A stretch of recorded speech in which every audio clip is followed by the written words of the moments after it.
ಸ್ನೇಹಿತರೆ, what is the meaning of life?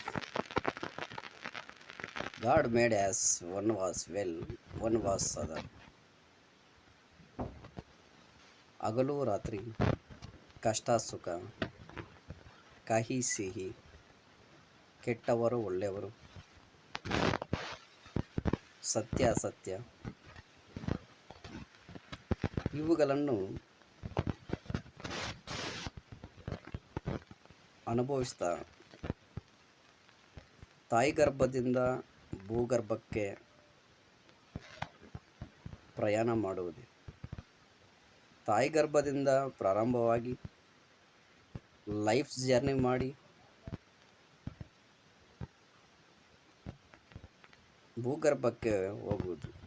ಈ ಮಧ್ಯದಲ್ಲಿ ಕಿಲಾಡಿ ಕಿಟ್ಗಳು ಬರ್ತಾರೆ,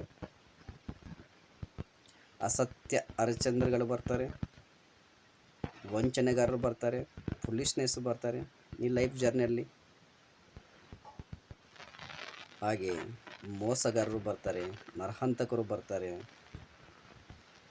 ಸಮಾಜವನ್ನು ಕೊಳ್ಳೆ ಹೊಡೆಯೋರು ಬರ್ತಾರೆ, ಸಮಾಜವನ್ನು ಹಾಳು ಮಾಡುವವರು ಬರ್ತಾರೆ.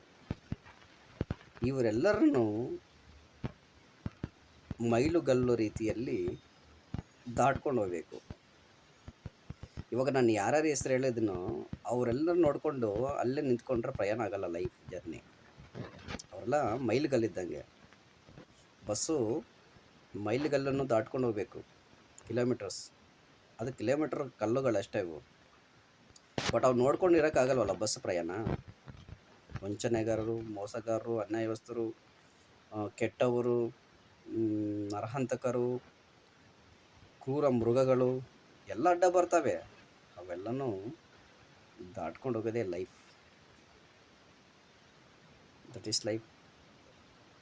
ಕಷ್ಟ ಸುಖವನ್ನು ಎರಡನ್ನೂ ಅನುಭವಿಸ್ಕೊಂಡು, ದುಃಖ ಬರಲಿ, ನಿನ್ನ ದುಃಖ ನೀನೇ ನುಂಗಬೇಕು. ಬೇರೆಯವ್ರ ಹತ್ರ ಹೋಗಿದೆ ಅಂತ ತಿಳ್ಕೊಳ್ಳಿ, ನಿನ್ನ ಮೈನಸ್ ಮಾಡ್ತಾರೆ. ಸರಿಯಿಲ್ಲ ಸಮಾಜ.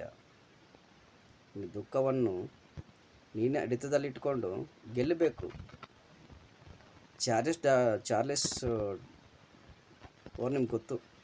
ಅವರು ಕಣ್ಣಲ್ಲಿ ದುಃಖ ಇಟ್ಕೊಂಡು, ಹೃದಯದಲ್ಲಿ ದುಃಖ ಇಟ್ಕೊಂಡು ಮೇಲ್ನೋಟಕ್ಕೆ ಸಮಾಜದಲ್ಲಿ ನಗ್ತಾಯಿದ್ರು ಕಾಮಿಡಿಯಾಗಿ. ಹಾಗಾಗಿ ಇವತ್ತು ನಮಗೆ ದುಃಖ ಎಂಬ ಹೃದಯದಿಂದ ನಗು ಎಂಬ ನಾಟಕ ಮಾಡಿಕೊಂಡು ಜೀವನ ಮಾಡೋದೇ ಲೈಫ್.